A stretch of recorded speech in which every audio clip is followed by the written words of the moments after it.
Hello doctor Madhav. Doctor Madhav, last कुछ videos में हमने हमारी ऑडियंस को डिप्रेशन के अलग अलग टॉपिक के बारे में जानकारी दी है।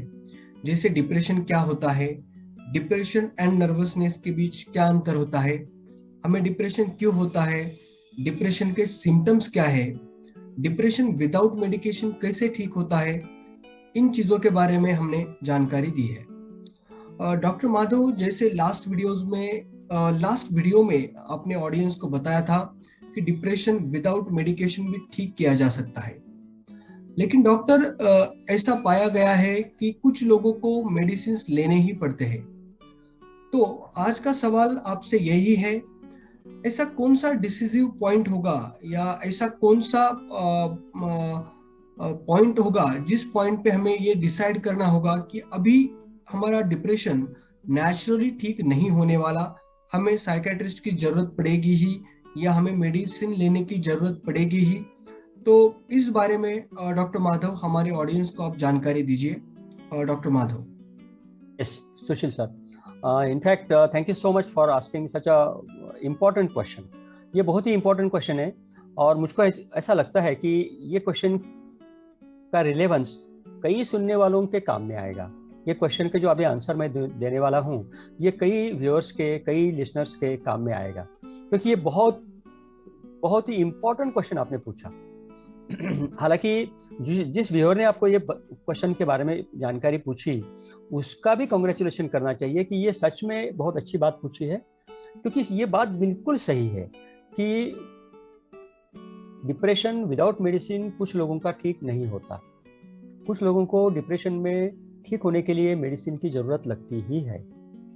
और एपिडेमियोलॉजिकल सर्वे ये भी कहता है, रिसर्च ये भी कहता है कि अराउंड 10 to 20% पेशेंट ऐसे भी रहते हैं डिप्रेशन के कि जो मेडिसिन देने के बाद में भी ठीक नहीं होते।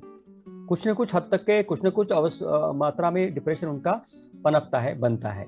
डिप्रेशन पूर्ण रूप से ठीक नहीं होता, ऐसा कुछ लोगों का होता है।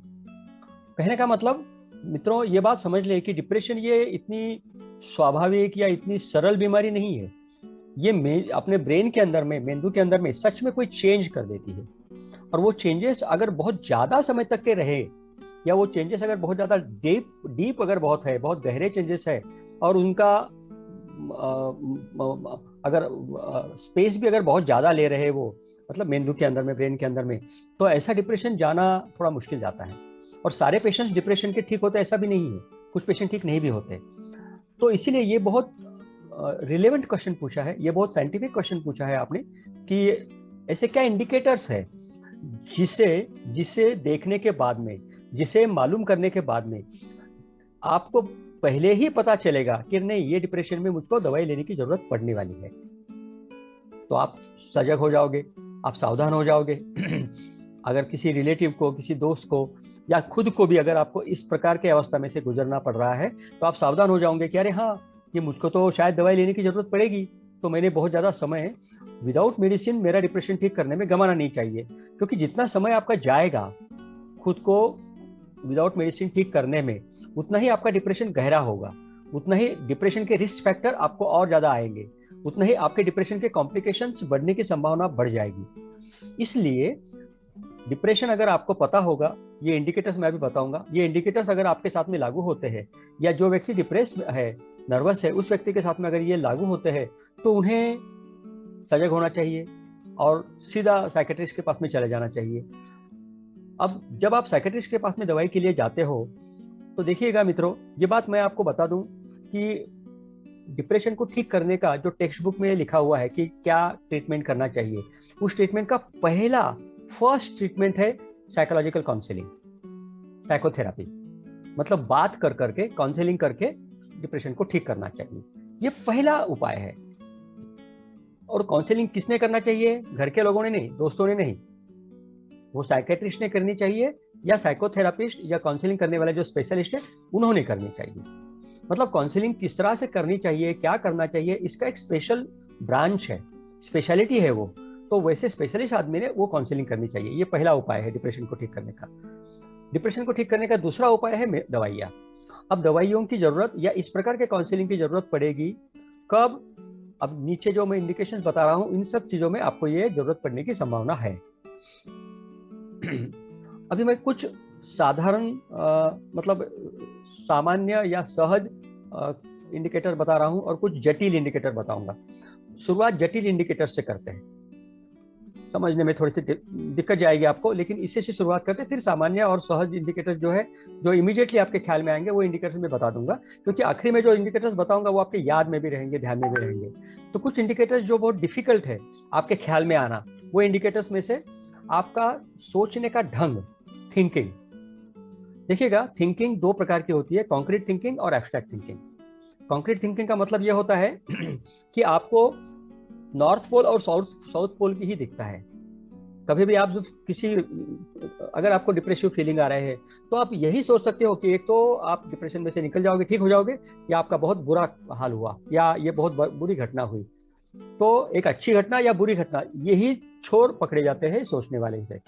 इसको कहते हैं कॉन्क्रीट थिंकिंग। मतलब उनको बीच में कुछ दिखता नहीं है। जैसे कि डिप्रेशन अगर हुआ तो बहुत अच्छा भी नहीं हुआ, बहुत बुरा भी नहीं हुआ, और हो सकता है इसमें से अगर कोई अच्छा रास्ता निकलेगा, इसमें से कोई सीख अगर मिलेगी तो शायद फायदा भी होगा। ये ग्रे एरिया हुआ। तो ग्रे एरिया में सोच न करने वाले लोगों को कहते हैं कॉन्क्रीट थिंकिंग वाले लोग। आमतौर पे उम्र के 12-15 साल तक के कॉन्क्रीट थिंकिंग के बारे में लोग सोचते हैं।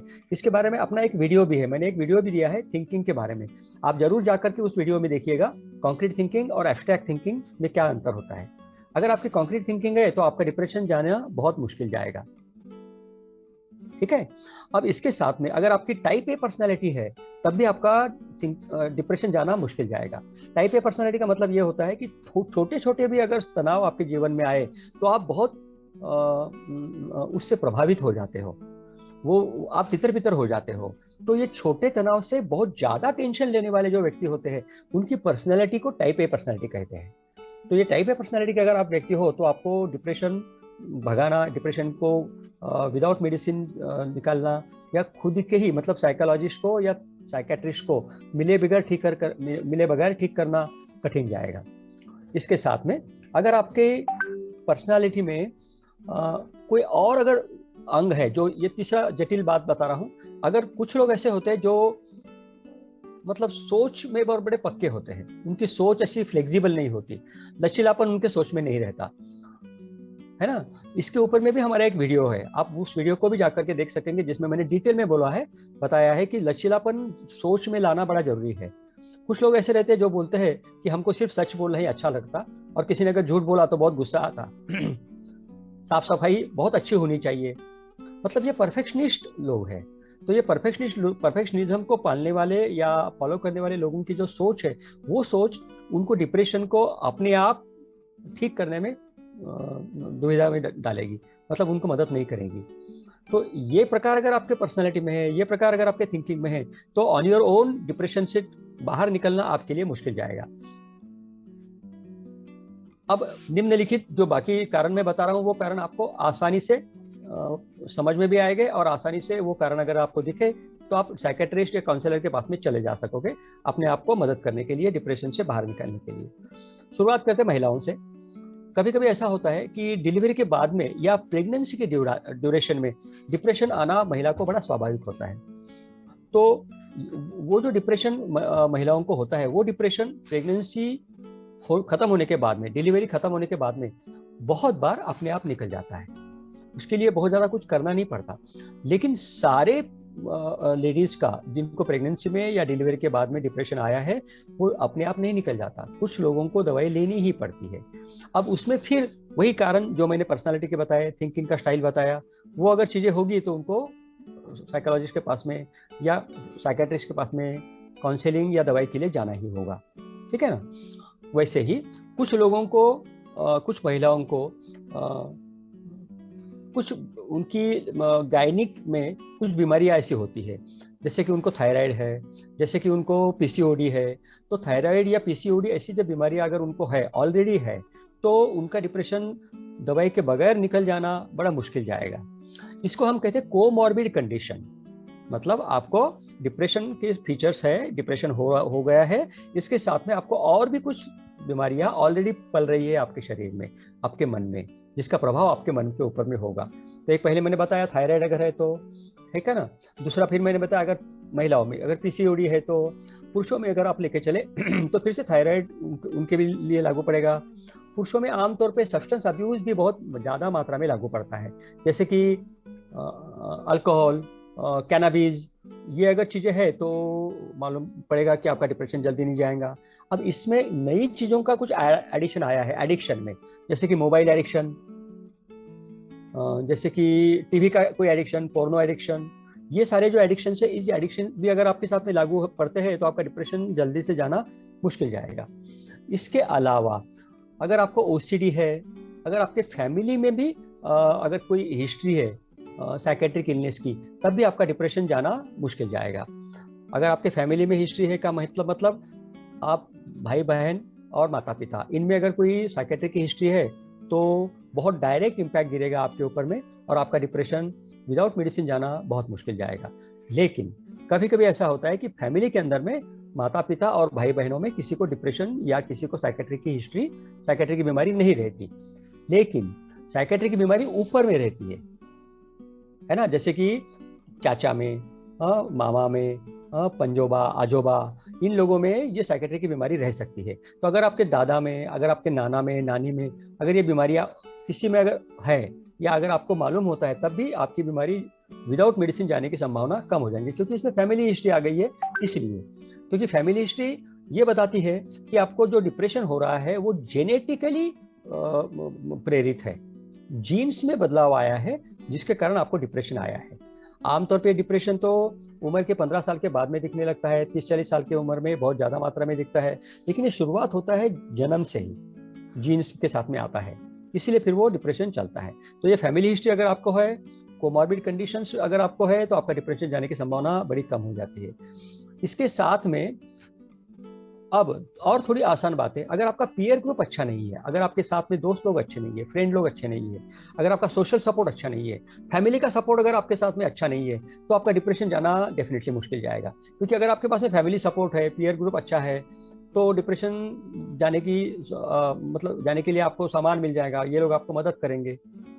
अब इसके बाद में अगर आपको पास्ट हिस्ट्री है, आपको अभी जो डिप्रेसिव फीलिंग हो रहा है इसके पहले 2 साल पहले, 4 साल पहले अगर आपको कोई साइकेट्रिक प्रॉब्लम आया था, कोई पास्ट हिस्ट्री में आपको कोई डिप्रेशन हुआ था, तो अगर ये आपका दूसरा डिप्रेशन का समय है, तीसरा डिप्रेशन का अटैक है, तो आपका डिप्रेशन दवाई के बगैर जाना बहुत मुश्किल है मित्रों। इसके आगे के कारण अगर आपका डिप्रेशन 6 महीने से ज्यादा समय तक के चल रहा है, तो पक्का समझिएगा आपको दवाई की जरूरत है। अगर आपका डिप्रेशन नहीं गया 6 महीने तक के, तो ये बात पक्की है कि आपको दवाई की ज़रूरत है। दवाई लेना, दवाई लेने से कोई तकलीफ नहीं होगी, मैं दवाई के बारे में बाद में बताऊंगा आखिरी में। ओके, तो अगर आपका डिप्रेशन इस तरह से आगे निकलते जा रहा है कि आपका वो जा ही नहीं रहा है, ठीक नहीं हो रहा है, या पलट करके आ रहा है, इसको कहते कभी कभी आपको अगर डिप्रेशन है तब भी आपको फिर से ज़्यादा डिप्रेशन हुआ, तो कभी कभी इसको डबल डिप्रेशन कहते हैं। तो अगर डबल डिप्रेशन हुआ है आपको, तब आपका डिप्रेशन दवाई के बगैर जाना बहुत मुश्किल जाएगा। इसलिए आप उसी समय में सजग हो जाना चाहिए और दवाई के तरफ डॉक्टर के पास में जाना चाहिए, साइकेट्रिस्ट के पास में जाना चाहिए। अब इसके अलावा आपको डिप्रेशन का मूवमेंट चल रहा है, आप समझो 2 महीने से, 3 महीने से, 1 महीने से डिप्रेसिव फेज में जा रहे हो, ऐसे समय में अगर आपको कोई स्ट्रेसर इवेंट हो जाती है आपके लाइफ में, आपका ब्रेकडाउन हो जाता है, मतलब आपका रिलेशनशिप में ब्रेकडाउन हो जाता है, ब्रेकअप हो जाता है, आपको कोई एग्जाम में फेल्योर आ जाता है, या आप किसी इंटरव्यू के लिए जा रहे हो और इंटरव्यू में आपको रिजेक्शन आ जाता है, या 2 महीने बाद में या 6 महीने बाद में आपकी एग्जाम आने वाली रहती है, ऐसा अगर हुआ तब भी ये बात आपका डिप्रेशन जाना बहुत मुश्किल जाएगा, क्योंकि आप ऑलरेडी डिप्रेसिव फेज में हो। ऐसे समय में स्ट्रेस इंड्यूस करने वाली स्ट्रेसफुल सिचुएशन या इवेंट आपके जीवन में हो रही है। अगर ऐसा हो रहा है तो आपका डिप्रेशन कैसे जाएगा, क्योंकि आपका डिप्रेशन क्रिएट करने वाली चीजें आपके जीवन में घट रही है और उनका प्रभाव आपके मन पे हो रहा है। ऐसे समय में उस समय डिप्रेशन से निकलना बड़ा मुश्किल जाएगा आपको। ठीक है मित्रों, आखिरी बात बताना हो इसी सिलसिले में कारणों में, अगर आपका मन बार बार एक ही बात को सोचते लगता है, जैसे कि आज दोपहर में मैंने एक पेशेंट देखा, 27-28 साल की उम्र के है ये नौजवान, जिनको कई दिनों से उनका डिप्रेशन चल रहा है, मतलब उनका चाइल्डहुड बहुत ही मैं ये कहूँगा डिसएडवांटेज में गया उनका चाइल्डहुड। डोमेस्टिक वायलेंस बहुत था उनके चाइल्डहुड में, उनकी प्रेज कभी हुई नहीं, उन्हें याद नहीं आता कि वो कब अच्छे मूड में थे या बहुत खुश थे। फिर भी वो अच्छा मकाम हासिल कर रहे हैं आज की तारीख में, बहुत इंटेलिजेंट है, लेकिन उनका जो क्रॉनिक स्ट्रेस है वो बना हुआ है, और ऐसे क्रॉनिक स्ट्रेस में बनते हुए वो क्रॉनिक स्ट्रेस बढ़ गया और वो एक एग्जाम में फेल हो गए। तो तब से मतलब 1 साल हो गया, अभी वो डिप्रेशन में है। अब 1 साल से वो डिप्रेशन में है, ऐसे समय में उनको एग्जाम तो देना ही है क्योंकि फेल हुए थे। एग्जाम अगर नहीं देंगे तो पास नहीं होंगे, पास नहीं होंगे तो करियर नहीं बनेगा, तो एग्जाम देना कंपलसरी है उनके लिए। तो ऐसे समय में उनका डिप्रेशन दवाई के बगैर जाना बहुत मुश्किल है, क्योंकि जिस स्ट्रेसफुल इवेंट के कारण उनका डिप्रेशन बढ़ सकता है वो एग्जाम जो है वो ऑनगोइंग है। तो मैंने आजकल के दुनिया में और आजकल के हमारी प्रैक्टिस में ये बहुत देखा कि एग्जाम के कारण डिप्रेशन आना या डिप्रेशन रहना ये बहुत आम बात है। तो अगर एग्जाम में फेल्यूर हुआ इसलिए अगर आपका डिप्रेशन आया है और एग्जाम आप पास अभी करने किए नहीं हो, तो आपको ऐसे समय में काउंसलिंग या दवाई लेना ठीक रहेगा, क्योंकि इसीलिए क्योंकि कुछ कम समय में आपको डिप्रेशन को भगाना है। आपके एग्जाम 2 महीने बाद में है, 2 महीने में आपका डिप्रेशन अगर निकल जाएगा तो आप एग्जाम बराबर दे पाओगे। क्यों? क्योंकि अगर एग्जाम के समय में अगर आपको डिप्रेशन है तो आपका ध्यान नहीं लगेगा, जल्दी से डिस्ट्रैक्शन हो जाएगा, विचलित हो जाएगा मन, जो पढ़ा है वो याद नहीं रहेगा, कॉन्फिडेंस नहीं रहेगा, निगेटिव विचार मन में बार बार आते रहेंगे और आप तुलना करने की मानसिक स्थिति में जाओगे। आप हमेशा ये सोचोगे कि अरे मैं 4 साल पहले तो बहुत अच्छा था, मैंने 10वीं के एग्जाम तो बहुत अच्छा दिया, तब तो मैं नॉर्मल था, अब मेरे को क्या हुआ। तो इस प्रकार के जो उलझाने वाले विचार आपके मन में आएंगे, वो विचार अगर आते रहेंगे तो आप उलझते रहोगे। अगर उलझाने विचारों में अगर आप उलझते हो या उलझे रहते हो तो आपको रास्ता नहीं मिलेगा बाहर निकलने का, और रास्ता सूझेगा भी नहीं, क्योंकि डिप्रेशन आपके ऊपर में हावी है। इसलिए ऐसे समय में आप डॉक्टर के पास, साइकेट्रिस्ट के पास या काउंसलर के पास जाने का विचार ही मन में नहीं आएगा। ऐसे समय में आपको किसी ने, अगर घर के व्यक्ति ने या दोस्त ने या आपके जैसे जो सुनने वाले हो उन लोगों को अभी मेंटल हेल्थ के बारे में अवेयरनेस हुआ है, अगर आप श्रोता लोग अगर उनको बताएंगे तो शायद वो अपना इलाज करा पाएंगे या कर पाएंगे या करेंगे। तो ऐसे कंडीशन में आप बिल्कुल सजग हो जाइएगा मित्रों। 6 महीने से अगर आपका डिप्रेशन नहीं गया है तो आपको डिप्रेशन की दवा लेना ही है पक्का। अब और कुछ इंपॉर्टेंट बात आखिरी में जो जटिल भी है और आपको सहज याद में भी रहेंगी, ऐसी बात बताने जा रहा हूं। देखो मित्रों, डिप्रेशन के कारण नींद बहुत आती है, ठीक है, लेकिन अगर आपको डिप्रेशन है और रात को 10, 11 बजे, 12 बजे सोने के बाद में सुबह 2 बजे, 3 बजे, 4 बजे जाग आ रही है और उसके बाद में घंटा भर या 2 घंटा या काफी समय तक की नींद नहीं आती, इसको कहते हैं टर्मिनल इंसोम्निया। एक वीडियो में मैंने, इसके पहले डिप्रेशन के वीडियो में मैंने बताया है, ये बहुत इंपॉर्टेंट इंडिकेटर है। अगर आपको टर्मिनल इंसोम्निया है तो आपका डिप्रेशन दवाई के बगैर जाने की संभावना बहुत कम है, ठीक है। और दूसरी बात, अगर आपको साइकोमोटर रिटार्डेशन हुआ है, मतलब आपका मन की सोचने की जो गति है वो गति धीमा हो गई है, आपके शरीर की हिलने की डुलने की जो गति है वो धीमी हो गई है, अगर ऐसा हुआ है तो आपका गति जो है वो गति कम हो गई है, मानसिक गति कम हुई है, शारीरिक गति कम हुई है, और ये लोगों को ख्याल में आएगा। आपका चेहरा स्टोन फेस हो जाएगा, चेहरे पर पे एक्सप्रेशन नहीं बदलेंगे। अगर ये सारा कंटिन्यूस दिन भर में आप एकटक की कहीं देखते रहोगे या बोलते हैं ना मतिमंद हो जैसे आपको महसूस होंगे, आप लोगों को भी और आप खुद को भी, तो ये बहुत सीवियर डिप्रेशन का इंडिकेशन है, ठीक है ना। ऐसे समय में आप दवाई के बगैर जाने की संभावना बहुत कम होगी। आखिरी बात, अगर डिप्रेशन में आपको भ्रम हो रहा है, मतलब आपको ये लग रहा है कि लोग आपके बारे में बात कर रहे हैं, आपकी तरफ देख रहे हैं, आपको हंस रहे हैं, आपकी खिल्ली उड़ा रहे हैं, या आजू बाजू में कोई भी नहीं है फिर भी कोई आवाज आपके कानों में आ रही है, इसको बोलते हैं भ्रम होना, डेल्यूजन एंड ऑडिटरी हॉल्यूसिनेशन। अगर ये हो रहा है तो समझिएगा आपका डिप्रेशन कॉम्प्लिकेशन में निकल गया है। तो ये डिप्रेशन के साइकोटिक कॉम्प्लिकेशन होते हैं। अगर ये साइकोटिक कॉम्प्लिकेशन हुए हैं तो ये बात पक्की है, दवाई के बगैर आपका डिप्रेशन जाएगा नहीं और कई महीनों तक की दवाई लेना जरूरी है। मैं डरा नहीं रहा हूँ मित्रों आपको, लेकिन आपको जानकारी दे रहा हूँ, और जानकारी देना ये भी तो मेंटल हेल्थ अवेयरनेस का काम है। क्यों, क्या कहते हो सुशील सर, जानकारी भी तो देनी चाहिए ना? क्या आप डर गए मेरी बातें सुन करके? नहीं सर, बिल्कुल सही बात की है आपने कि ये जानकारी होना भी उतना ही जरूरी है। नहीं तो मेंटल हेल्थ को एक अजीब तरह से देखा जाता है सोसाइटी में हमारे। जी जी, सही बात है। और इसीलिए मुझको लगता है कि जानकारी थोड़ी, अब ये जानकारी, बीमारी के बारे में अगर जानकारी थोड़ी कड़वी लग सकती है, सुनने में आपको थोड़ा सा डर जैसा लग सकता है, लेकिन ये जरूरी भी है कि आप इसको इस्तेमाल करें। अगर आप इसको यूजफुल समझेंगे ये जानकारी को, तो आपको इसका डर नहीं लगेगा, आप इसको यूज कर पाएंगे और अच्छे के लिए यूज करेंगे, किसी की मदद करने के लिए यूज करेंगे, है ना। तो ये जानकारी रखना बहुत जरूरी है मित्रों, ठीक है। तो ये जानकारी से आप मेंटल हेल्थ अवेयरनेस को स्प्रेड करने में जरूर मदद करेंगे, और लोगों की मानसिक स्थिति, मानसिक अवस्था अगर अच्छी रखने में आप कोई मदद करते हो, तो इससे ज्यादा पुण्य का काम मुझको नहीं लगता और कोई हो सकता है। क्या कहते हो सुशील सर? यस सर, बिल्कुल सही है। तो और कोई बात है आप मुझको पूछना चाहते हो इस सिलसिले में? नहीं सर, ये तो अभी मुझे लगता है ये सफिशिएंट जानकारी है कि मेडिसिन हमें कब चालू करने चाहिए, या हमारा जो डिप्रेशन है वो नेचुरली कब ठीक होगा। उसके लिए ये जानकारी मुझे सफिशिएंट लगती है कि जिसके आधार पे हमारे ऑडियंस ये डिसाइड कर सकते हैं कि हमें मेडिसिन लेनी चाहिए या हम नेचुरली ठीक हो सकते हैं। अच्छा, मेडिसिन के बारे में आपको कोई समस्या या कोई संदेह हो सकता है। हालांकि मेरे कई पेशेंट्स और उनके रिलेटिव्स को मेडिसिन के बारे में डर लगता है या संदेह होता है। क्या इसके बारे में आप मुझको पूछेंगे नहीं? इसी वीडियो में मैं दो बातें आप बता करके हाँ चलता हाँ चलूंगा। सर, ये तो सर जनरली परसेप्शन ही हुआ है, एंड मार्केटिंग भी थोड़ा कुछ पर्टिकुलरली बिजनेस क्लास के कुछ लोग हैं, उन्होंने किया है कि allopathic is very bad and Ayurveda use करो, होम्योपैथी यूज करो। मैंने तो ये भी सुना है कि होम्योपैथी साइंस ही नहीं है, लाइक मेडिकल साइंस। एंड बाकी तो सर इतनी जानकारी नहीं है मुझे इन चीजों की, लेकिन एलोपैथी के बारे में डर तो लोगों में बहुत ज्यादा है। हालांकि ये भी बात है कि एलोपैथी में जितना रिसर्च होता है उतना किसी साइंस में नहीं होता है, यानी मेडिसिन साइंस में।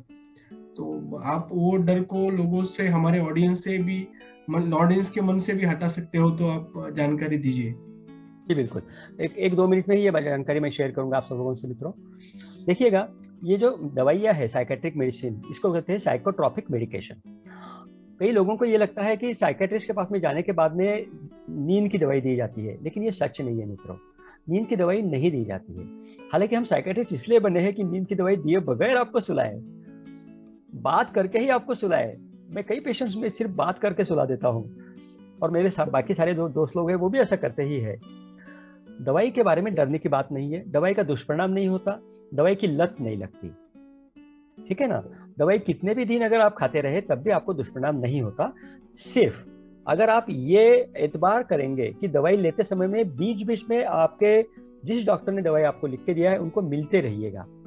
ऐसा नहीं होना चाहिए कि डॉक्टर साहब ने दवाई लिख के दिया और आप साल भर उनको मिले बगैर खाते ही रहे। मैंने ऐसा देखा है, और उन लोगों को इतने साइड इफेक्ट्स हो गए, इतने कॉम्प्लिकेशंस हुए कि उनको निकालते निकालते हमको 6 महीने गए। हालांकि वो सब ठीक हुए, लेकिन ये ठीक नहीं है ना। अगर डॉक्टर ने दवाई लिख के दिया है तो डॉक्टर को अगर हर महीने में बुलाया है तो जाके दिखाइएगा, 2 महीने में बुलाया है, 3 महीने में बुलाया है तो जाके दिखाइए। दवाई लेने के बाद में कई सारे साइकेट्रिस्ट खून की जांच करने के लिए कहते हैं, तो वो खून की जांच करना भी बहुत जरूरी है, जिससे ये पहले मालूम हो जाता है कि आपको कोई साइड इफेक्ट होने वाला है या नहीं है। तो अगर साइड इफेक्ट होने वाला है तो पहले से मालूम होना चाहिए, इसलिए वो खून की जांच में मालूम हो जाता है। तो डर बिल्कुल निकाल दीजिएगा कि दवाई से लत नहीं लगती, दवाई का कोई दुष्परिणाम नहीं होता, दवाई से कोई किडनी विडनी खराब नहीं होती, है ना। और दवाई का असर दिमाग के ऊपर होता है। ये दवाई लेते समय में आप वैक्सीन लगा सकते हो कुछ हद तक के, कुछ कुछ दवाइयों में ही सिर्फ लगाने की पाबंदी है, बाकी मोस्ट ऑफ द दवाई लेते समय में वैक्सीन लगा सकते हो। दूसरी कोई दवाइयाँ ले सकते हो, चाहे एलोपैथी, होम्योपैथी, आयुर्वेदिक दवाइयाँ भी आप ले सकते हो। ये दवाइयाँ लेकिन बंद नहीं करनी चाहिए। बंद करते समय में डॉक्टर की सलाह लेनी चाहिए, और बहुत धीरे धीरे डोज में कम करते हुए दवाइयाँ कम करनी चाहिए और बाद में छोड़ना चाहिए, ठीक है। मुझको ऐसा लगता है कि ये जानकारी से भी दवाई के बारे में अगर आपके मन में कोई संदेह है, कोई विकल्प है, कोई कॉन्फ्लिक्ट है, तो कम होने की संभावना मेरी बात सुनकर के जरूर पैदा हो जाएगी। और बिल्कुल नहीं डरिएगा अगर दवाई लेने का मौका आता है। ये तो मतलब मैं कहूँगा कि क्या कहेंगे, नसीब वाली बात है ना, किसी किसी को दवाई लेनी पड़ती, कोई चारा ही नहीं होता, तो लेना चाहिए दवाई, कुछ नहीं होता उससे, है ना। Yes sir. जी। तो आपका ये क्वेश्चन बहुत अच्छा लगा मुझको सुशील सर। ये क्वेश्चन, ऐसा ही क्वेश्चन पूछिएगा। इसके ऊपर आज का जो डिस्कशन हुआ, वो डिस्कशन से भी मुझको लगता है कई लोगों को फायदा होगा।